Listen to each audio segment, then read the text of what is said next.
Хүргээ Улаанбаатар хотод 14 цаг 14 минут болжээ. Радион 3 дахь студиэс хөтлөгч мөгийн хөтлөгч цэцэг найруулагч Гамболтын ангаранаар нөгөө талын нэвтрүүлгийг хүргэх гэж байна. Өдрийн минь мөгийнхаа. За өдрийн минь. Баярлалаа. За нэвтрүүлгийн хамтран ажиллагчаар Look TV хамтран ажиллан Тэнгисийн ирэг дээрх 247 шоу нэвтрүүлгийг 24 цагийн турш 7 өдрийн 24 цаг Look TV-гээс үзээрэй гэсэн уриатаагаар хамтран ажиллана. За мөн амар амгалан аюулгүй орчин амгалан резиденс хамтран ажиллах юм байна.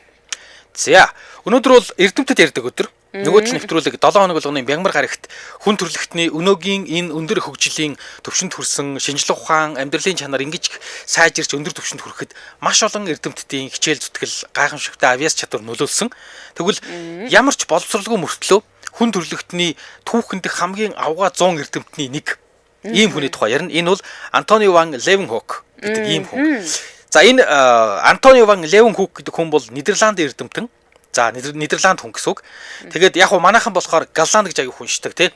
Галланд нь ч буруу юм байна. Одоо ч Галланд гэхэ болцсон тий. Уул нь Галланд биш Холланд шүү дээ.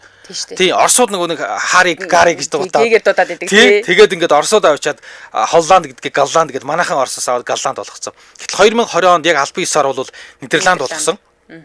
Тий. Тэгээд хойд өмнөд Холланд гэж хоёр мужи байдсан байна. Гэхдээ энэ бол Нидерланд улсыг бүрдүүлж байгаа 12 холбооны мужи ердөө хоёрхан. Тэгэхээр ингээд төлөвлөхгүй. Тий, тэгэхээр хоёрхан одоо ч бүхэл бүтэн 12 мужитай байхад хоёрхан мужаар нь Галландууд гэдэг ингээд нэрлээд байгаа айгүй. Учир дутагдaltaй. Тийм учраас Нидерландууд гэж ярина гэх юм байна. Тэгээд энэ хүн болохоор Нидерланд хүн.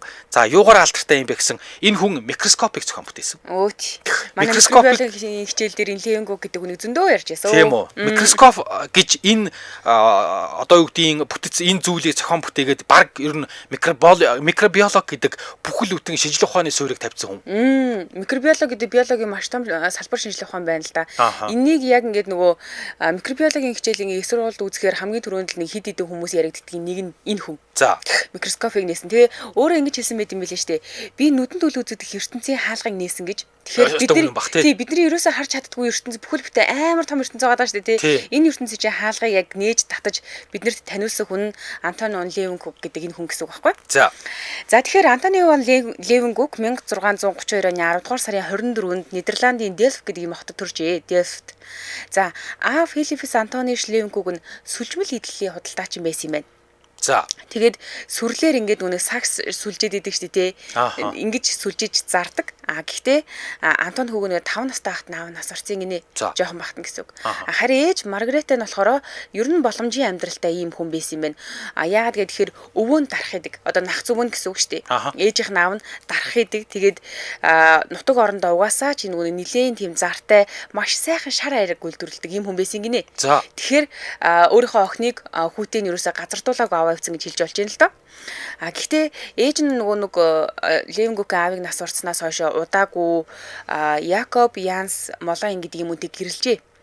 Энэ хүн зураач юм байна. Тэгээд энэ хүнтэй гэрлэнгүүтээ хүүхдүүд гаргасан 4 охин гаргасан буюу Антон дороо 4 охин дүүтэй болсон гэсэн үг.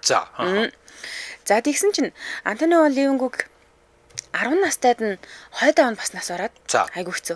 Тэгээд Жаалхүүг ээж нь Бинтуйсн гэдэг юм хот руу авгах руу явуулсан гинэ.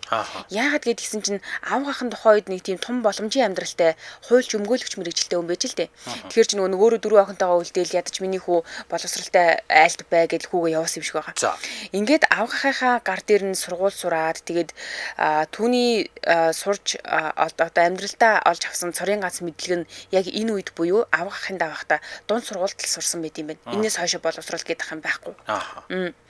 За ингээд 16 настайдаа Амстердам хот дахь Вармс гудамжинд дах цагаан хэрэглийн дэлгүүрт нэгтлэн бодогчийн туслах дагалдан буюу нэрээр ажилд оржээ. За одоо энэ сурхаа болчлоо штэ. Тэгээ энд юу хийдэг байсан гэсэн энэ цагаан хэрэглийн дэлгүүртээ ер нь 6 жил ажиллаад энд байх ажиллаж явах хугацаанд томруулдаг шил ашиглаж агаад даавууны тийм нарийн ширхгиудыг ингэж томруулдаг шилээр харж агаад гимтлийг нь олдог байсан гинэ. Ажилд одоо тэнд сурсан гэсэн үг. За тэгээд томруулдаг шилээр ингээд даавны нэхээс ингээд гимтлийн харсаар байгаа. Тэгээд ер нь юмыг томруулж харах. 6 жил гэдэг чинь тийм шүү дээ. 6 жил гэдэг чинь хүнд чинь бас нэг юм мэрэгжлийн юм сууж хаар шүү дээ. Тий. За. Тэгээд ер нь бол ингэсэн юм байна. 6 жилийн дараа 22 настай Антони ван Левенхок 1654 оны 7 сард ажлаасаа гараад төрлөх хот Дельф гэж хот руугаа иржээ. За ингээд энэ Дельф төрлөх хотдоо ирээд Барбара де Мэй гэдэг бүсгүүтэй гэрлээд тэгээд энэ хоёр эхнэр нөхөр хоёр давууны дэлгүүр нээж ажилласан байгаа. Өөрөө нөгөө давууны дэлгүүрт ажиллаж байсан. Өө бүр дэлгүүр нь айгүй амжилттай байгаад дэлгүүртээ даавуу ойдлын утас тууз зараад хажуугаар нь өөрөө бүр тэр нөгөө нэг цагаан даавуу цагаан хэрэглэл одоогийнхоор орны цагаан хэрэглэл хийж зардаг байж. За ингээд бүр 1655 онд байшин худалдаж аваад дэлгүүрээ өргөжүүлсэн. Айгүй амжилттай байсан юм байна. Тэгсэн томруулдаг шилээр нөгөө давны чанар шалгачдаг ийм мэрэгжлийн давууч юм шүү дээ. Тэгсэн 1660 онд хотын захиргаанд ажилд оржээ. За. Хотын захиргааны харьяа шерифүүдийн танхим буюу одоо орон нутгийн хууль сахиулах албанд томилогдож ажилд орсон байна. Өө цагаан шууд давны хаяа хайч бизнес хайчаад төрийн албанд орсон. Яаж ингэж болсон юм? Хэмэтгэв. Тэгээд шүүхийн танхим бол одоогийнхаар бол цагдаагийн нэг хэсэг. За. Энэ шерифийн танхим буюу одоо барилга нь хотын захиргааны байшингаас тустай байд юм байна л да. Тэгээд шерифийн танхимын туслах бол энэ цагдаагийн хэсгийн байрыг цэвэрлэдэг. Галлан, халаан, хөнгөн үед нь түгжин, харуул хамгаалалт, арчилгаа тордлогоо, засвар үйлчилгээг хариуцсан. За тэгээд дан ганц чи зүгээр л нэг юм одоо галч туслах бол биш. Хоригдол хүрээд ирвэл хүлээж авна. За гарын үсэг зураа хүлээж авна. Нөгөө хоригдлоо түр саатуулна. Хуулийн маргаан гаруул эсвэл шүүх хурал болвол шүүх хурлыг нээж одоо ингээд нөгөө хаалгыг онгойлоод за шүүх хурал ирсэн хүмүүс ор гээд тэгээ шүүх хуралд хүмүүс хэрэлдээ зодтолтой байвал дэг журам захиулдаг юм байна. За шүүх хурлын үед хүмүүсийг чимээх байлгадаг. Тэгээ чи харин нэг талаасаа галч цэвэрлэгч манаач нөгөө талаасаа танхим дотор дэг журам захиулах үүрэгтэй офицер. Ийм ажил хийдэг гэсэн юм. Левенгүхий бүр ийм гэж юусоо бодсонгүй шүү дээ. Тий, айгуу сонин ажил хийдэг гэсэн юм. Тийм байна. За цагаан хэрэглэл яах вэ? Тэгэж ингэж хийж явж байгаа. Тэндээсээ ингээд өөрийнхөө нөгөө одоо энэ түүхэнд үлдсэн алтар гавьяага авах үйл явдлыг эхэлсэн юм байна гэж үзлээ. Тий, зүгээр ингээд нэг юм даавуу зараад байх нь одоо юу гэдэг нэр хүндээ тэр үед ер нь 1600, 1500, 600, 700 онд бол худалдаачд маш нэр хүнд муутай байсан. Тий, язгууртан юм уу эсвэл одоо төрийн том албан тушаалтан бол илүү нэр хүндтэй байсан. Тэгэхээр нөхөр айгуул нэр хүндээч ботсон баг тий. Төрийн албанд орсон. Танил талаа ашиглаж байгаа тийшээ яваад орчичтэй. Тэгсэн баг тий. За ингээд 1669 оноос хотын захиргаа 9 жил маш шударгаар ажилласан гэд Антони ван Левенхүкийг шерифийн туслаганд 9 жил сайн ажилласан гэд бүр шерифийн танхимын туслахын хажуугаар давхар газрын байцаагчаар томилж ажилласан байгаа. За ингээд газар хэмжиж зохион байгуулдаг ийм газрын даамал төвшмөл болоод ер нь албан тушаал ахиад байна гэсэн үг. За ингээд дараа нь юу байсан? Дельф хотын сотууруулах хундааны албан ёсны байцаагч болгосон нэмээд. За сотууруулах хундаа дарсны байцаагч гэдэг бол тухайн Дельф гэж хотод зарагдж байгаа бүх шар хайргнуудад за дарснуудад хяналт тавьдаг. За импортоор оруулж ирэхэд нь хяналт тавина. За татварыг нь хариуцж татврыг цуглуулна гэдэг ийм ажил. Тэгэхээр өөрөө өвөө нь болохоор Дельф гэж хоттой алдартай ийм PVC гэдэг үйлдвэртэй байж. Тэгэн гут өвөөгийнхөө үйлдвэрт хүүхэд багасаа ажилласан учраас ер нь зүгээр шар хайрыг дарс ямар амттай байдаг, чанартай, чанаргүй, яаж худалдаалдаг бүгдийг нь мэддэг байсан юм байна. Ингээд нөхөр ер нь бол маш чухал хүн. Дельфт гэж хоттой бол их чухал хүн болсон. За. Ямар ч одоо юу гэдэг энэ шинжлэх ухааны ажил маж эрхлээгүй зүгээр л ингээл 8 чинь байж байгаа л төрийн албаагч болсон юм. Гэтэ бас үнэхээр сонирхолтой амьдралтай хүн юм аа бурхан минь. За, Улаанбаатар хотод 14 цаг 22 минут болсон маань нэвтрүүлгийн хамтран ажиллагчид танилцуулаад өргөжлүүлнэ. Хамтран ажиллагчаар Тэнгисийн ирэг дээрх 247 шоу нэвтрүүлгийг Лүг ТV-гээс үзээрэй. За, Тэнгисийн ирэг дээрх 247 нэвтрүүлгийн 2 дугаар улирлыг та шууд юу яах юм бэ? Лүг ТV-гээс ингээд хүссэн үедээ ингээд зүгээр ангиудыг хурааж хагаад амралтын өдөр үзчих болно. Нэг дор бөөндөө тий. Тэгээ бөөндөө үзчих болно. Ер нь бол 7 хоног бүрийн 3 дахь өдөр Лүг ТV апын Nomadia Original гэдэг цэсэнд Тэнгисийн ирэг 247-гийн шинэ ангиуд нэмэгдэж байгаа гинэ. За. Тэгсэн чинь юу яаж ялээ штэ хүмүүс ч нөгөө нэг 247 шоуг нэвтрүүлгийг бүр дисэн ятан хүлээгээл тэгээ бүр ингээд маргаан өрнүүлд юм байл штэ. Одоо энэ дугаар дээр энэ хасагдан тэр дугаар дээр тийм хүн орж ирнэ ингээд бүр айгүй сөрхөн үздэг юм байлээ. Би нөгөө үзэхгүй ч гэсэндээ фэйсбүүкээс ингээд хүмүүсийн постноос ерөнхий таймыг ойлгочоод байдаг байхгүй. За энэ хасаа гэж нэг жоохон ийм хүн байх шиг байна гэж үгүй. Нэрээ ингээд одоо ингээд өнгөрсөн баасан гарагт тэрэн танилцуулж байгаа фэйсбүүк дээрээс клипээр үдээ ачраар тэгэн гут заавал нэг Тэнгисийн иргэтэй холбоотой энэ Тэнгисийн 247-той холбоотой маргаан тэрийн 7 ороод ирж байгаа юм. Яг харин тэгээд илээ. Өөртөө сонирхолтой. За тэгэхээр нөгөө нэг тим пост уншчихгууд чинь юу яаж байгаа юм бэ чам нэг үзчмээр санагдаад хаанаас үзэхүүгээ. Тэгээд үзэх газар ерөөсөө ойлгомжтой бид нэр Лүг ТV гэдэг энэ аппликейшнийг хэрэгэлдэг бол эндээсээ үзчихнэ. Хэрэгэлдэггүй бол та фэйсбүүкээс Лүг ТV гэдэг энэ аппликейшн байгаа. Тэрийг татаад тэгээд Nomadia Originals гэдэг энэ хэсэг рүү хандаад бүр бүтэн өөрийнхөө үзэж чадаагүй бүх дугааруудыг үзэх боломжтой юм байна. Тийм байна. За баярлалаа. Манай нэвтрүүлэгтээ Лүг ТV хамтран ажилласан. За бид өнөөдөр эрдэмтдийн булангаараа Голландын одоо Голландын алдарт Голланд гэхгүй шүү дээ. Нидерландын эрдэмтэн микроскопыг зохион бүтээсэн Кевин Кук гэдэг хүнийг танилцуулж байна. Левен Кук тий. За тэгсэн энэ Антони ван Левенкук орон нутгийн хууль сахиулах албанд ингээд 3 чухал алба хашаад тэгээ бараг 40 жил буюу тий тэтгэврт гартлаа цагтаад ажилласан юм байна. Бүр гаран гартлаа олон жил ажилласан гэсэн үг тий. Бүр 40 жил гэдэг чинь урт хугацаа.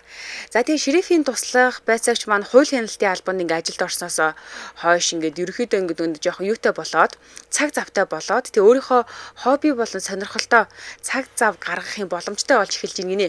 Тэгээ эн чинь бас ч гэж нөгөө олон жил ажилласан нэр хүнд нь байна. Хоёрдугаарт тухайн нөгөө юм ажил мэргэжлийн юу байна те. Одоо нэр хүнд байна те. Хөрөнгөч нэтэж болцсон байсан юм байна. Тийм учраас ингээ хувийн сонирхолтой цаг гаргаад эхэлж байна л да. 1673 оноос анхны бичил ажиглалтаа эхлүүлсэн гэж байгаа байхгүй. Одоо энэ ч нөгөө бидний нүдэнд харагддаггүй бичил ертөнцийн үүдийг нээсэн гэдэг байгаа шүү дээ. Тэгээд энэ ажиглалтыг 73 оноос эхэлж байгаа. За тухайн үеийн томруулдаг шил ямар байдаг вэ гэхээр ерөөсөө л нэг зүйлийг 20-оос 50 дахин л томруулдаг байсан юм байна. Энэ бол олигтой харж чадахгүй шүү дээ. За тэгээд энэ түүнд ерөөсөө таалагддаггүй нэг олигтойхон шиг томруулчих болтгүй бах та гэж бодож жагаад өөрөө гараараа шил хайлуулад тэгээ шилэн бөмбөлөг хийж байгаа юм байна л та. Тэгээ тэрийг дээд зэргээр боловсруулж чадсан юм байна өөрөө. Одоо яагаад гэхээр энэ ч нөгөө нэг өвөөгийнх нь нөлөө байгаад байгаа байхгүй. Өвөө нь шар харигнаас гадна дархан хүн байсан шүү дээ. Тийм үү? Тий, дархан. Юу нэгдүгээр дархан, хоёрдугаар нөгөө айгуу сайхан шар хариг хийдэг гэдэг төрөө хэлж ярьсан шүү дээ. Тэгэхээр ийм өвөөгийн хажууд байсан учраас ер нь бол ийм техник технологи талтай бас айгуу сайн байсан гэж хэлж байна. За ингээд нөгөө шилэн бөмбөлөг нь монофокал буюу ганц фокусын төвтэй байсан учраас гажилт нь маш бага. Тэгээ дүрс нь маш тод. Дээр нь дүрсийг 275 дахин томруулдаг гэсэн. Юу тухайн үеийн 20 томруулдаг шил. Тий. Тэгээ томруулдаг шил. 275 дахин томруулна гэдэг чинь бүр гайхам шиг байхгүй юу? За тэгээд яг ийм хийчингүүтээ цаашаа ингээ үргэлжлүүлээд улаарч эхэлсэн байгаа байхгүй юу? Бүр хэдэн 100 бөмбөлөг ингэж хийгээд тэгээд тэдгээрээ микроскоп бүтээсэн гэсэн үг эднэраараа. За тэгээд эдгээр нь ихэвчлэн 200-аас 300 дахин томруулдаг байсан байгаа байхгүй 275 гэдэг чинь амар тоо 300 дөхнө гэдэг чинь бүр амар болчихж байгаа. Харин дараагийн хийсэн бөмбөлөг бүхий энэ микроскопууд нь бүр 500 дахин томруулдаг байсан. Бүр илүү сайжруулсан гэсэн. Нэг жижигхэн зүйлийг 500 дахин томруулна гэдэг чинь ерөөсөө л бидний нүдээр харж чадахгүй зүйл нүдний өмнө бий болоод ирж байна л гэсэн үг шүү дээ. Тэгс үг тий. За ингээ Антони ван Левенкук амьдралынхаа туршид нийтдээ ийм 500 орчим микроскоп хийсэн байдгийн байна л да. Тэгээд амьд ахуй цагтаа хамгийн гол нь яаж микроскоп хийдэг, энэний нууц нь юу вэ гэдгийг хинд ч зааж өгөөгүй. Бүр хинд ч хэлээгүй. Тэгээд нас орохынхаа өмнөхөн өөрийн хамгийн сайн гэсэн микроскопуудаа ингэж шилд сонгож авч агаад Дельфт хотынхоо шинжилгээ ухааны академид танилцуулсан гинэ. За энэ миний ингээ маш сайн томруулдаг ийм шил шүү гэд. Тэгэд одоо түүний бүтээсэн 9 орчим жинхэнэ микроскоп нь дэлхийн янз бүрийн музейнүүдэд хадгалагдчихийдэг гинэ. За аваад өгчдөг. За ингээд ашгүй ямар ч байсан микроскоптой болсон. За нөгөө нөхөр чи ингээд нөгөө одоо тэр үеийнхэр аягүй микроскопчд нэрлэегүй томруулдаг шилтэй төстэй л гэж ярьж байсан байлгүй. За ингээд микроскопоор байж болох, харж болох бүх зүйлийг харж эхэлнэ үсттэй. Тэ 1673 онд хүний үс харсан байна. Гэт нэг юм нарийнх нэг хэн ширхэг хүний үс аваад нөгөө томруулдаг шил буюу микроскопоор ингээд харсан чи бүр өстө тэ. Бүр хүний үс чи юу вэ? Зүгээр л нэг нарийнх утас шиг юм биш. Зөгийг харсан байна. За тэгээд ингээд гарын доор юм бөөс хавцаж тавьж байгаад бөөс харсан байна. Бөөсийг 300 дахин томруулна гэдэг чинь амар. Тэгээд хөгц ургадаг ингээд хөгц Европт аягүй хөгцтэй тий. Тэгээд хөгц ажигласан. Тэгээ нөхөр бүр ингээд хараад анх одоо юу гэдэг ингээд хүний өсийг, бөөсийг, хөгцийг ажиглаад томруулж хараад ингээд бүр шоконд орсон. Тэгээд харчаад шоконд ороод Английн эзэн хааны актив загтал бичжээ. За би ингээд нэг юм томруулдаг шил ингээд хийж байгаа. Тэгээд томруулаад ингээд жижиг зүйлсийг томруулаад харлаа. Ийм юм харагдаж байна гэд ингээд маш дэлгэрэнгүйгээр бүр хуучин модон дээр байгаа хөгц. За хүний биеийн паразитууд буюу бөөс, хачгийг наривчилж ингэж томруулж харсан тухайга маш дэлгэрэнгүй бичсэн байна. Тэгээ бүр ингээд практик туршилт хийсэн. Тэр туршилтынхаа үр дүн яаж бүгдийн дэлгэрэнгүй захаандаа бичжээ. За ингээд загтал нь Британий эзэн хааны нийгэмлэг дээр бөөн шууган тарьсан. Одоо нөгөө худлаа яриад ингэх үү? Тий. Тэгсэн чинь 1674 онд борооны ус, нуурын усанд хөвж байгаа жижиг амьтад олж харсан талаараа тайлбарлаад ингээд одоо ингээд зүгээр ингээд бидний энэ гадаа угаа орж байгаа борооны усан дотор чинь бидний нүдэнд харагддаг зөндөө олон амьтад байна. Жижиг амьтад байна. Тэд нар ч бүр ингээд хөдөлж जैन, бүр хоорондоо өсөж үржиж जैन. Яана галзуугийн утчиход. Тий, ингээд загтал бичсэн чинь нөгөө Британий эзэн хааны нийгэмлэгч шүү шуугаан тарьсан. За бүр 76 онд усанд хийсэн жижиг бөөмсүүдийг илрүүлээд тэр бөөмсүүд нь хөдөлгөөнтэй амьтад юм байна гэдгээ мэдээд за ингээд энэ бол хүн төрөлхтний түүхэнд хамгийн анхны бактерийг дүрсэлж харсан хүн гэсэн үг. Тэгээд 1677 онд бүр хүний үрийн шингэнийг үзсэн ба. Хүний үрийн шингэн дотор жижигхэн хөдөлгөөнтэй биетүүд байд юм байна гэдгийг томруулж ажиглаж хараад за ингээд энэ бол амьдралын үржлийн бичил хэлбэрийн анхны тайлбар. Одоо явын явсараад нөгөө хүн эсээс тогтдог, амьд биет эсээс тогтдог гэдэг ойлголтыг бараг энэ хүн хамгийн анхны нотолсон хүн гэсэн үг юм биш үү? Тийм юм байна. За тэгсэн чинь ингэж байна. Улаанбаатар хотод 14 цаг 30 минут болсон байна. Хоёлаа нэвтрүүлгийн дэмжийн ажлагчид танилцуулаад үргэлжлүүлье. Дэмжийн ажлагчаар Арч Жанжуулангийн анхны ундрагаас авалсан аршин Хандгаатай Жанжуулан хамтран дэмжиж ажиллаж байгаа. За Хандгаатай Жанжуулан аршааны их ундрагыг нь бохирдуулахгүй удаан хугацаанд онгодогч байдлаар нь хадгалах хойч үедээ өвлүүлэн үлдээх зорилгоор 2011 оноос ундрагыг нь онцгой хамгаалтанд аваад харин хэрэглэгч олонд хүргэх зорилгоор хүнсний эрүүл ахуйн шаардлага хангасан ийм гой савлгаатаагаар үйлдвэрлэх болсон. Та өөрийн болон хайртай хүмүүсийнхээ эрүүл мэндийг даатгаж дэлхийд өрсөлдөх үндэсний үйлдвэрлэл, үндэсний брэндэд дэмжээрэй. Захиалгын утас 88 тэг 5 37 73 88 тэг 5 3773. За, Арч Жанжуулангийн анхны ундрагаас савлсан аршин Хандгаатай Жанжуулан нэвтрүүлгийг дэмжиж ажиллаа. Баярлалаа. За, баярлалаа. Гэхдээ бүр сонирхолтой юм а те бөөсийг ингээл анх 300 дахин томруулаад хараал бүр айсан баха те ийм одоо тэр чи 300 дахин томруулна гэдэг чи бид нар харагдах зүгээр ингээд жижигхэн бөөс юм шиг харагдаж байгаа боловч тэгээд амт томруулж хаар чи нөгөө өсний лаглаг одоо нарийн шгүүд нь харагдана шүднийх нь муухай арзаас юмнууд харагдана тэгэн штэ те амар. За ингээд 1678 онд амьтдын болон хүний цусыг судалж үзсэн юм байна л та. Тэгээд цусыг ингээд судлаад үзсэн чи одоо нөгөө борооны тусал судалж байгаатай адилхан цусаа судлаад үзсэн чи цус нь бөөрөнхий тусгай бүтэцтэй ийм улаан эсээс бүрддэг болохыг ажигласан гинэ. Одоо бид нар нөгөө цусны улаан эс гэж яриад ингээл нэг юм зураг харахаар цусны дотор ингээл нэг бөөрхий улаан юмнууд төвөд идэг шүү дээ. Тухайн үед бол цусны улаан эс гэж нэрлэгүүлсэн баг л та. Гэхдээ дотор нь одоогийн бидний нэрлэлгээр ийм улаан бөөрхий юмнууд хөвөөдсөн. Цусны улаан эсүүдийг олж анх ажигласан гэсэн үг. Тэгээ энэ болохоор нөгөө хүний болон амьтны цусны эргэлтийн онолд нотлохоо олж өгсөн гинэ. Тухайн үед хүмүүс юу гэж боддог байсан гэхэлэр зүгээр энэ нөгөө биеэр уншиж байгаа шингэнийг үгүй цусыг зүгээр шингэн зүйл гэж боддог байсан байхгүй устай адилхан шингэн зүйл. Тэгээ зүгээр л урсаал гэдэг шингэн зүйл гэж үздэг байсан. Гэтэл энэ цус чинь одоо бол бидний нөгөө амьдралыг тэтгэж байгаа гол зүйл болчиход байгаа шүү дээ. Энэ онолд бас ингээд нөгөө хувь нэмрээ оруулсан гэсэн үг байна. 1683 онд хүний шүдэн дээр наалцсан өнгөр. Одоо ингээд бид нар шүдээ муу угаагаад ч юм уу тий угаахгүй унт ч мунтахаар ингээд өглөө осоод ирэхээр ингээд нэг юм уу өнгөр тогтцсон байдаг тийм үү. За энэ өнгөрөөс маш олон төрлийн бичил биетүүдийг илрүүлсэн. Тэгэхээр нөгөө шүдний эрүүл ахуйн ач холбогдлыг тухайн үед бүр ингээд яг цоо шинээр нээж исэн хүн гэж бас хэлж өгүүлнэ. Өөрөөр хэлбэл шинжлэх ухааны үндэслэлтэйгээр энэ шүдний өнгөрн дотор маш олон тооны юм бичил биетүүд байна.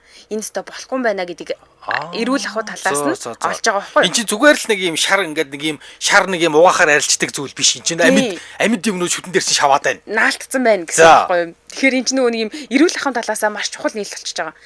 За 1690 онд булчингийн ширхүүд маш олон судалтай нарийн бүтцтэй болохыг ажигласан гинэ. Бид нар одоо нөгөө хоньны нөгөө нэг юм булчин байх юу байгаа л гэдгээр ингээд сэмрээл идэг шүү дээ. Тэрийг бүр ингээд нөгөө 300 дахин томруулаад харахаар тэр нэг ингээд сэмэрсэн байгаа чинь дотроо бас ингээд амар олон ширхтэйдэг байхгүй юу? Задлаад харахаар тэр ширхүүдийг ажигласан гэсэн үг. Тэгээ бас ингээд загсны сэлүүр дээр цусны хамгийн жижигхэн хамгийн нарийн судснууд байдаг буюу энийг нөгөө капилляр судлууд гэж хэлдэг. Тэднийг бас анх олоод тайлбарласан юм байна. Тэрнээс биш өмнө хүмүүс энгийнүүдээр тийм нарийн юм харагдахгүй учраас загсны сэлүүрэн дээр тийм байдаг үгүй ерөөсөө мэддэггүй байсан чинь загсны сэлүүрэн дээр хүртэл ийм судасны нарийнхан судал байд юм байна. Судас байд юм байна гэдгийг бас олсон. За Антони Ван Левенкук ямар ч шинжлэх ухааны боловсрол эзэмшээгүй хүн гэсэн шүү дээ тийм ээ. Тэгээ дээд боловсрол ерөөсөө байхгүй. Гэхдээ бүх туршилтаа яг ингэж өөрийн гараараа бичдэг байсан. Бүр бичихтэй хит өндөр наривчлалтай бичдэг байсан гинэ. Тэгээ энэ тэмдэглэл тайлангууд нь тухайн үеийн шинжлэх ухааны хамгийн үн цэнтэй архивууд болж исэн. Өөрөөр хэлэх юм бол бидний одоо хүн төрөлхтний харж чадахгүй байгаа зүйлийг тэр хүн ганцаараа л харж ийн гэсэн үг шүү дээ. Тийм учраас маш үн цэнтэй зүйл болоод байгаа. За тэгээд нээлтүүдээ хамгийн гол нөгөө латин хэлээр биш өөрийнхөө нутгийн дааж хэлээр одоо нөгөө голланд тийм ээ энэ хэлээр ингэ бичсэн байсан учраас анхны гар бичмлийг нь хүмүүс ингэ ойлгоод орчуулахад маш хүндээсэн гинэ. Тэгэнгүүт нь Антони Ван Левенкук энэ тэмдэглэл тайлангуудаа заримыг нь бүр өөрөө зориулж жагаад англи хэл рүү хөрвүүлээд тэгээд хөрвүүлэхдээ маш гоё юм энгийн үг хэллэг ашиглаад хөрвүүлсэн юм байна л да. За. Тэгээд туршилтын шат дарааллыг нь маш тодорхой бичээд Английн эзэн хааны нийгэмлэгт нийтдээ 375 загтал бичсэн байдаг юм байна. Ер нь өөрөө одоо ингээд эзэн хааны нийгэмлэг рүү загтал 375 загтал явуулсан. Ингээд гараараа туршилт хийсэн. Туршилтаа маш сайн бичиж тэмдэглэсэн гэхээр ер нь бол суурь нь хэдийгээр боловсралгүй хүн ч гэсэндээ одоо дээд боловсралгүй хүн ч гэсэндээ ер нь бол яг хүнийх нь юу болол төрлөх хүн өөр эрдэмтэн төрлөл хүн юм байна. Тэ? Тэгэд ер нь бол өнөө сониуч байдал гэдэг л ерөөсө хүнийг амар хөдлөгдөв юм шиг бас нэг жишээ байгааз. За ингээд эзэн хааны нийгэмлэг загтлуудыг нь хүлээж аваад маргалдсан байгаа юм. Санал хуваагдаад. За хитрхи сайн харагдаж гин гэдэгт нь итгээг үгнэ. Одоо ингээд жижигхэн усны тусал авангуудаа усны тусал дотор юу байгаа те цусны туслыг ингээд хараад цусны тусал дотор чи ийм байна гэх тэгэнгууд ингэж сайн харж чадна гэж байхгүй. Хүний нүд бол ийм одоо ийм жижиг амьтдыг харах боломжгүй гэж эрдэмтэд штэ. Англи эзэн хааны нийгэмлэг эрдэмтэд эсэргүүцээд байсан. За зарим нь болохоор гүг наад хүн чинь коллежид сураагүй академик боловсрол эзэмшээгүй зүгээр л нэг одоогийн хэлээр цагтаа. Тэгээ нэг ийм цагтаа л хүн штэ яхаараа ингээд ийм одоо юу гэдгийг ийм бичтийг нас худлаа авах уу гэсэн байгаа юм. Зарим нь болохоор нөгөө латин юм уу грек хэлээр бичдэг юм уу гэж бүр хариугаа басаж бичсэн байгаа юм. Тэгээ зарим эрдэмтэд болохоор зүгээр л даавны 8 чаа. Тий. Наач баг шизофрен тийм шиг. Тийм ч тийм мэдхгүй. Иймэрхүү юм ачаал бүгд л өгөх ямар хэрэг байгаа юм бэ бүгдээрээ гэсэн баг.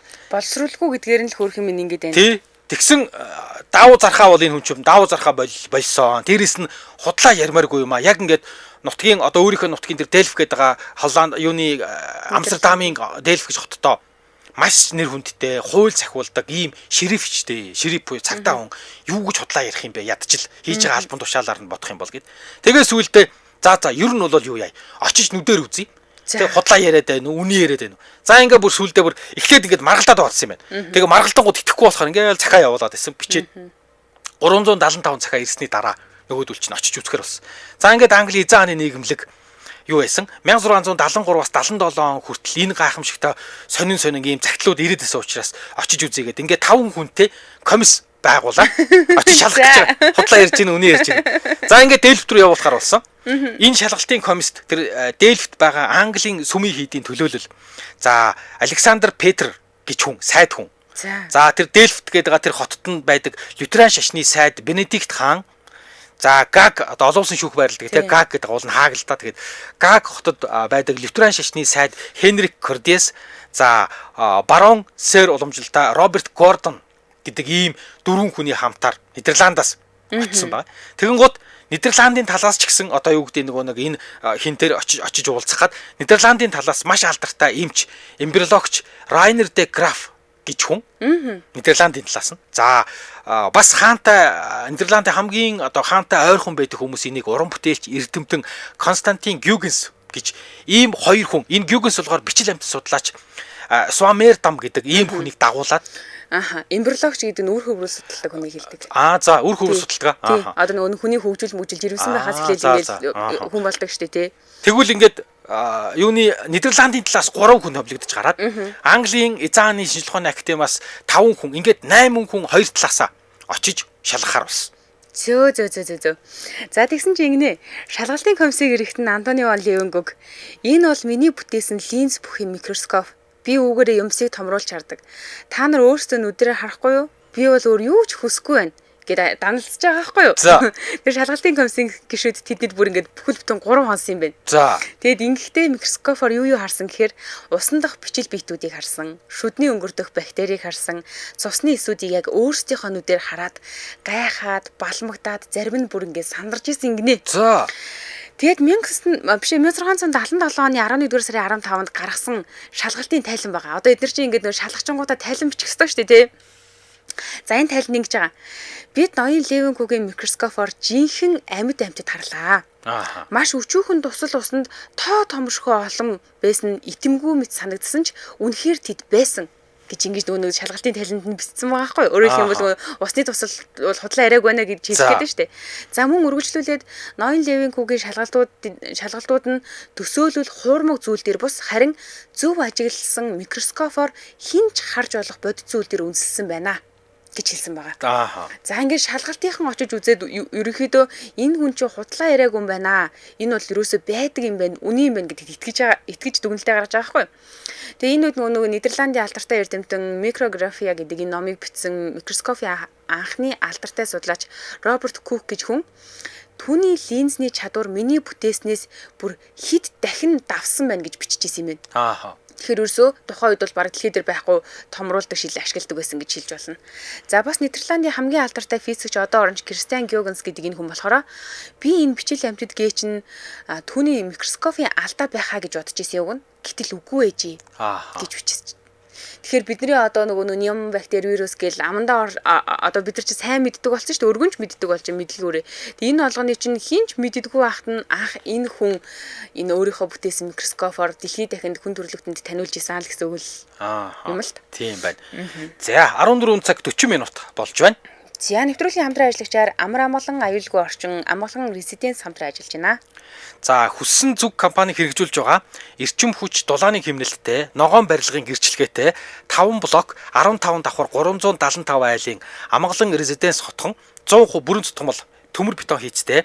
За металл фасад галт тэсвэртэй базальт хөвөн дулаалгатай ийм бүтцийн хувьд. За төв зам автобусны буудал сургууль цэцэрлэг худалдаа үйлчлэгийн төвүүдтэйгээ ойрхон ердөөл 70-аас 300 метрийн зайд байршдаг юм байна. Зөв. Одоо тэгсэн ингэж штэ 1-р ээлжийн А5 блок нь улсын комиссийн актанд гарцаа нүүж ороход бэлэн байгаа юм байна. За 2-р ээлжийн А3 блок нь бол 3-р үйлрэл ажлын явц нь 85% таа байгаа юм байна. Тэгээд дотор дулаанаа авцсан гэх мэтчлэн ерөөхдөө 85% явцтай бол 3-р ээлжийн А1 А2 блок нь 26 оны 3-р үйлрэлд ашиглалтанд орно. Амгалан резиденс хотхны бүрэн ашиглалтанд орох хугацаа нь 2026 оны 4-р үйлрэл юм байна. За Солонгос улсад үйлдвэрлэсэн өнгө будгийн 50 жилийн баталгаатай ийм металл фасадтай за түрүү хэлсэн галж чаддгүй базальт хөвөн дулаалгатай ногоон байгууламжийн ашиглалтын дээвэртэй дээвэр дээрээ нарны эрчим хүчийг хоримтлуулах батарей станцтай ингэнэ. Тэгээд тэрүүгээрээ гадна гэрэлтүүлэг нийтийн эзэмшил усны насоос зэрэг энэ эрчим хүчийг хангацдаг. Гоё юм аа. Тэгэхээр сөөхийн төлбөр бол хамаагүй баг гарна. Супер. Тэгээд гаднаас авч байгаа агаарыг бүрэн цэвэршүүлж гэрт оруулах агаар цэвэршүүлэх системийг бүр айл болгонд шийдэж өгсөн гэж байна. Ямар гоё. Одоо чи ингээд шинэ байранд орох жаа. За ялангуяа одоо манайх шиг юм байр сонирхож байгаа бол энэ үг л хэлээ. Ерөнхийдөө утааны байр байдалд жоохон санаа зовоод байгаа шүү дээ. Ер нь тийм. Цаанаасаа агаар цэвэршүүлэх системтэй ямар гоё хатаарх юм бэ Тэгээ гэх. мэдээж нэг давхартаа хүүхдийн цэцэрлэг худалдаа үйлчлэгийн төвүүдийг шийдсэн нарны тусгал бүр яг айл бүрт хүртээмжтэй шалнаас таац хүрсэн дулаан алдагдал баг за 3 давхар вакуум цонхтой. Гоё юм аа. Тэгээ нөгөө том цонхтой болохоор нарны гэрэл юу сайн тусдаг юм байна. Харагдаж сайн байдаг тий 3 давхрын вакуум цонхтой гэж. Тэгэхээр чин тэр хэрээрээ нөгөө дулааны мөнгөл баг гарна гэсэн үг шүү дээ тийм ээ. Тий тэгээ давхартаа цөв айлтай өрөөний зай ашиглалт маш оновчтой байд юм байна. За одоо өрөөний зохион байгуулалтын хувьд болохоор 46 м2 2 өрөө, 62 м2 галтгоон тустай 2 өрөө, 69 м2 3 өрөө, 70 м2 3 өрөө гэх мэтчлэн үлдсэн байна. Бид нар илүү дэлгэрэнгүй мэдээллийг ханаас авах уу гэхээр борлуулалтын албаны дугаарыг одоо хэлж өгнө. За 95-7 77 33, 95-7 99 55, 76-9 77 77 гэсэн энэ 3 дугаар борлуулалтын албаны дугаар юм байна. За юу яаж болно? Урьдчилгаа 30% төлөөд үлдэгдэл 70% дээр худалдаа хөгжлийн банкны ногоон орон сууцны зээл авч болно гэж байна. За. Тий, ногоон зээлүүч харьцангуй баг хүү багтай яваад байдаг шүү дээ. Тэгээд идэг. За, ийм байна. Тэгээд юу юм бэ? Ботаникт Кембрижийн хөтөлбөртэй Улаанбаатар Импати сургуулийн чанга хойно байрлаж байгаа. Энд юм уу те? Гэж тийм байна. За баярлалаа. Facebook-оос та яг ингээ гой зураг хүрэг үзье. Ер нь ямар хүн болох юм бэ? Төлөвлөлт харьяа. Өрөөний зохион байгуулалтын үзэх юм бол амгалан резиденс гэд латинаар бичих юм байна. Тэгэхээр аль биесны хуудас нь гараад ирж байна. За манай нэвтрүүлэгтээ Амар амгалан аюулгүй орчин амгалан резиденс хамтран ажиллаа. Баярлалаа. За баярлалаа. За бид өнөөдөр эрдэмтдийн булангараа микроскопыг нээсэн Нидерландын эрдэмтэн Левенхук гэж хүний тухай ярьж байна. Антонио ван Левенхук. За тэгээд юу яасан юм бэ? Энэ хүн ингээд гаднаас нөгөө нэг шалгалтынхан ирээд бүгдээрээ хүлээн зөвшөөрсөн худлаа яриаг юм байна гэдгийг. За ингээд шалгалтын тайланд үндэслээд Английн эзэн хааны нийгэмлэг Антонио ван Левенхукийг 1680 онд яг өөрийн албан ёсны гишүүн болгосон. За ингээд мундаг эрдэмтэн боллоо гэсэн үг. За яг энд бол нэг гашуун үнэн зүйл байгаа нь бол Авиаста ер нь бол 1600-аад оны үед бол авиаста мундаг боловсралтай байсан ч гэсэн одоо юу гэмтэй эрдэмтэд хүнийг бас ингэж нэг тийм ялгаж харьцдаг байсан. Тэгээ энэ Антонио ван Левенхук гэдэг хүнийг бол ямар нэг боловсруулгүй учраас ер нь бол энэ юунд байх эзэн хааны Английн эзэн хааны нийгэмлэгт байх үндэсгүй гэж хүмүүс бас эсэргүүцэж байсан. Тэгтээ нөхөр бол ялчгүй хийсэн зүйлээрээ ингээд ангайлгаад ингээд гişүү болсон байгаа. Тэгээд ер нь бол тухайн цаг үедээ үнэхээр супер технологи бүтээсэн. За энэ супер бүтээсэн технологиг ашиглаад маш олон эрдэмтэд нээлтүүд хийсэн. Ингээд микробиологт маш олон нээлтүүд хийсэн байдаг. Одоо бол ер нь Антонио ван Левенхукийн Английн хааны нийгэмлэл явуулсан 375 загталд юу тухай бичсэн байсныг ингээд хэлээ л да. Нэгдүгээр загталт нь эхлээд загтал дээр усны туслалыг би ажиглаж харлаа. Усан тусал дотор чинь бичил амьтад бактери одоо одоогийн бактери байна гэж хэлсэн байгаа юм. За шүдний өнгөрийг олон төрлийн шүдний өнгөр чинь маш олон төрлийн бактери бичил бийт байд юм байна. Шүдэн дээр наалдаад байгаа шар юмнууд чинь. За одоо манайхан сонсож байгаа бол хүүхдүүд тэр тусмаад сонсож байгаа шүдээсээ авах нь шүү. Тий. За мэдээж түрүү чи хэлсэн цусыг ярьсан тий. За сүүг бас ажигласан. Тэгсэн чинь сүүн дотор бичил амьтад байна. Ийм жижиг бөөмс байна сүүн дотор чинь гэсэн байгаа юм. За усноос хүний хоньны муурны гэдэг ингээд амьтдын усны бүтцийг анх удаа ажиглаад ингээд юунда цахаан дараа бичсэн байдаг гэж. Гарт юу л тааралд нүдэнд юу л харагдсан тэр болгоныг л үзчихсэн харин тийм байна. Микроскоп дээр тавиад томруулж харж болох юу л байна тэр болгоныг харж исэн баг. За цааш нь үргэлжлүүлэх юм бол ингэж байгаа арьсны эсүүдийг харсан гинэ. Бид нар одоо ингээл нөгөө заримдаа арьсаа ингээд тослохгүй хахаар гуйжаал ингээд жоохон ганц нэгээр унжидаг штэ тий. Тэр чинь томруулж харсан гэсэн үг. Тэгээд ингэж яхта хүний арьсны бүтцээс гадна үсний уутансрыг харсан байна. Одоо үс чинь нөгөө нэг уутансар гэдэг юмнаас гарч ирдэг. Одоо шампуны рекламд айгуух гардаг шүү дээ. Үсний уган дээр нэг юм ууд шиг юм байдаг. Тийм нэг юм нүх шиг юмнаас л гарч ирээд байгаа шүү дээ тий. Тэр уутансрыг бас харсан юм. Тэгж томруулж харсан гэсэн үг. За мөн гахаан үсийг харсан чинь үсний гадаргуу хайрстай бүтцийг нь маш тод ажиглаад бичсэн байгаа. За мөн улаан мах буюу булчин мах. За энийг нөгөө булчингийн ширхэгт бүтцийг нь анх илрүүлсэн гэсэн үг. Одоо нөгөө булчин ийм ширхэгтэй юм байна гэл хэлсэн. За зүгэний далавчийг харсан, цэцгийн тоосыг харсан, хагарсан шилнүүдийг бас харсан гинэ. Тэгэхээр хүний нүдээр ингээ харангууд за шил хагарчлаа гэл ингээл харагддаг юм байна л да. Гэтэ бүр ингээ тодруулаад харах юм бол бичил цууралт гэж байдаг юм байна. Тэр бичил цууралтуудыг анх бас харж исэн. Гинэ. За мэдээж хүнсний материалуудыг бол сайхан харна шүү дээ тий. Гомгийн бүтэц, шар бурцгийн бүтцийг ингээ сайхан харсан байгаа. Бохир усыг бас нэлээд судалсан гинэ. Гэсэн чинь хүний бохирдолтой уснаас илүү олон бичил биетэн илэрсэн байдаг. Тэгээ энэ дээр суурлаад юу хэлж ийн гэхээр нөгөө хүн ариун цэврээс ахихгүй эрүүл мэндэнд орддгийн байх шүү гэдэг онол бас энийг нөгөө түгэхэд нөлөөлсөн гэсэн үг. Загасны хайрсыг харсан гинэ. Тэгсэн загасны хайрсны олон давхар хальсыг нь бас ажиглаад тэмдэглэсэн байгаа. За нөтгөрөнд урдсан хүний өрийн шингэнийг харсан. За энийг харсан чинь нөгөө сперм ярьдэн шүү дээ тий. Анх удаа ингээ ажиглаад дотор юм амьд хөдөлгөөнтэй зүйлс байгааг олж харсан юм байна л да. Тэгэхээр эндээс юу бий болж ийн гэхээр нөгөө амьд амтан гэдэг чинь эсээс тогтд юм байна гэдэг онолыг бол энэ баталж нотолж харуулж байгаа гэсэн үг. За бясаа харсан, бас ингээ буудингийн тоосыг харсан юм байна л да. Тэгсэн чинь тоосонцор дотор нь маш олон бичил биетүүд байсныг илрүүлсэн. Тийм учраас одоо бас өөрийнхөө эрүүл ахуй гэхээс илүү эргэн тойрныхоо гэрийнхаа энэ тоосонцорт бас ингээ ач холбогдол өгнө шүү гэдгийг хэлжсэн гэсэн үг. За хевсний ширхэг гэх мэт зөндөө олон гарт юу л тааралдан, нүдэнд юу л харагдан тэр болгоныг л харж исэн юм шиг байна. Тэгээд ер нь бол яг ингээ зөвхөн амтан ургамалч биш. Өдөр тутмын амьдралын жижиг зүйлсийг нөхөр нэлээд сайн судалсан. Тий. Тэгээ нэрээ ингээд бидний нүдэнд харагддаг бүхэл бүтэн аврах том бичил ертөнцийг нээсэн. Тэгээ Антонио ван Левенхук нутаг орондоо бол их тийм нэр хүндтэй маш чухал хүн байсан. Тэр Дельфт хотынхон зураач Йоханс Вермерт аягүй танил байсан. За манайхан бол Йоханс Вермер гэж алдартай зураачийг Совдон эмэгтэй өсгүү гэж зургаар нь мэднэ. Йохан Вермер гэдэг. Тий. Би тэгж найзууд байсан тий. Тий. Тэгээд 1660-ад оны сүүлчээр Вермерийн зурсан Одон орон судлаач газар зүйч гэсэн хоёр зурагт дүрслэгдсэн хүнийг Антонио ван Левенхук гэж зарим хүмүүс таамагладаг. Зарим хүмүүс болохоор бишээ өөр хүн гэж маргадаг юм байна. Яг уу гэхдээ хоёулаа ер нь бол тухайн үед маш алдартай хүмүүст олонд танигдсан ийм хүмүүс байсан юм байна. Одоо Вермер зураач Вермер, Левенхук хоёр. Тэгээд 1675 онд зураач Вермер нас барахад хотын шерифийн алба Антонио ван Левенхукийг Вермерийн гэрээслэлийг гүйцэтгэгчээр томилж исэн. Тэгээ ер нь бол хуул сахиулах албандаа бол маш нэр хүндтэй ийм шериф байсан юм байна. За Мөн Левенгук хатаасан шавжнуудыг ингээд өнөө микроскопоор харсан энэ хатаасан гэдэг чинь юу л үхсэн л гэсэн үг шүү дээ тийм ээ. Тэгээд тэдний биеийнх нь өнгө яг ямар нэгэн жимстэй адилхан байна уу эсвэл өөр шавжнаас гаралтай хэсгийг нь мэдхийг нь аягүй их оролддог байсан юм байна.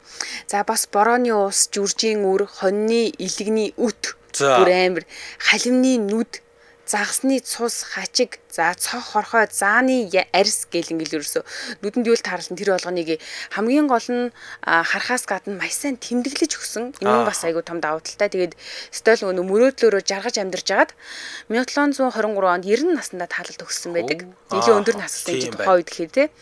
Тэгэд амьдралынхаа туршид микроскоп бүтээсэн нууцаа хинт ч хилээгүй. Зөвхөн өөртөө л хадгалсан. Тэгээд түүний микроскопуудын нууц нь болохоор бөмбөлөг хэлбэрийн линз байсан гинэ. Бөмбөлөг болохоор илүү сайн гэсэн үг юм байна.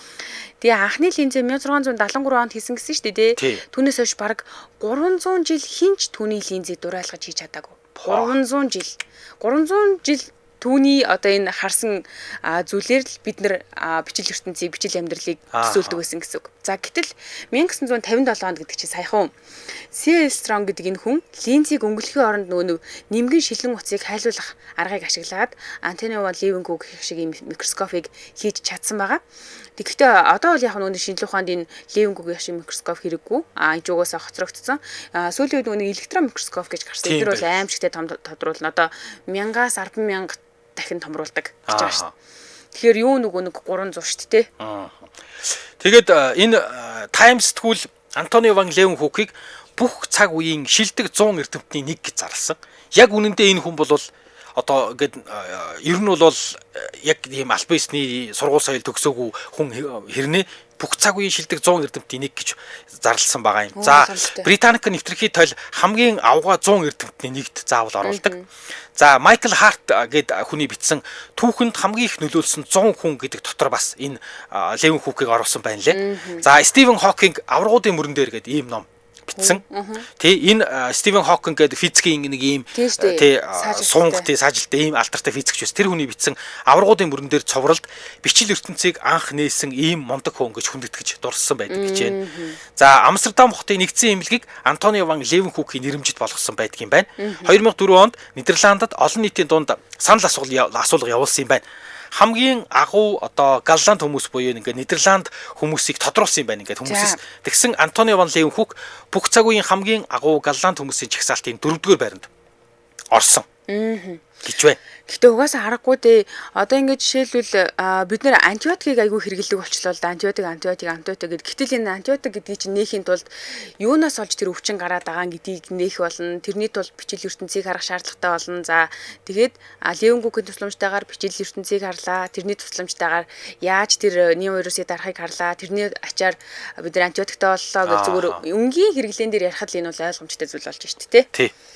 За энэ түрээд манай нэвтрүүлгийн өндөрлөх цаг болж байна. Манай нэвтрүүлэгтээ Look TV хамтран ажилласан Тэнгисийн ирэг дээрх шоу, Тэнгисийн ирэг дээрх 247 шоу нэвтрүүлгийг Look TV-гээс үзээрэй. За мөн амар хамгаалан аюулгүй орчин амгалан резиденс хамтран ажилласан. Баярлалаа. Сонсогчдоор үргэлжлүүлээд 15 цагаас радио мэдээг үлээн сонсорой. 15 цаг 10 минутаас элдв шипийн нэвтрүүлгээр манай эфир үргэлжлэх болно. Баярлалаа мөгөх. За баярлалаа.